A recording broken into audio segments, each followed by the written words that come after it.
வணக்கம். ஒரு கர்ப்பிணி பெண் தன் கணவரிடம் கேட்டால், நீங்கள் என்ன குழந்தையை எதிர்பார்க்கிறீர்கள், ஆனா பெண்ணா?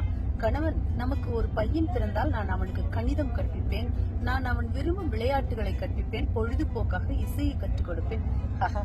அதுவே ஒரு பெண்ணாக இருந்தால், கணவன், நமக்கு ஒரு பெண் பிறந்தால் நான் அவளுக்கு எதுவும் சொல்லிக் கொடுக்க வேண்டியதில்லை, ஏனென்றால் அவள் தான் எனக்கு எல்லா விஷயங்களையும் கற்றுத் தருவாள். எப்படி உடை உடுத்த வேண்டும், எப்படி பேசக்கூடாது, இதெல்லாம் மீண்டும் ஒரு முறை அவளிடம் கற்பேன், அவள் கற்பிப்பாள். சுருக்கமாக சொல்ல வேண்டும் என்றால், அவள் என் இரண்டாவது அம்மாவாக இருப்பாள். நான் சிறப்பாக எதுவும் செய்யவிட்டாலும் அவள் என்னை அவளுடைய ஹீரோவாக நினைப்பாள். நான் எப்பொழுதெல்லாம் மறுப்பு சொல்வேன் என்று புரிந்து கொள்வாள். அவள் எப்போதும் தன் கணவனை என்னுடன் ஒப்பிட்டு பேசுவாள். எவ்வளவு வயதானாலும் அவளை என் குழந்தை போல நடத்த வேண்டும் என்று அவள் எதிர்பார்ப்பாள். மனைவி, அப்படியானால் உங்கள் மகள் அதையெல்லாம் செய்வாள், ஆனால் உங்கள் மகன் எதுவும் செய்ய மாட்டான் என்று சொல்கிறீர்களா?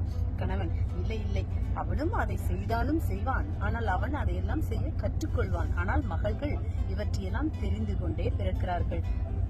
மனைவி, ஆனால் அவள் எப்போதும் நம்முடன் இருக்க மாட்டாளே. உண்மைதான், அவள் நம்முடன் இதயத்தில் என்றும் இருப்பாள். அதனால் அவள் நம்மை விட்டு எங்கு சென்றாலும் அது பெரிய வித்தியாசத்தை ஏற்படுத்தாது.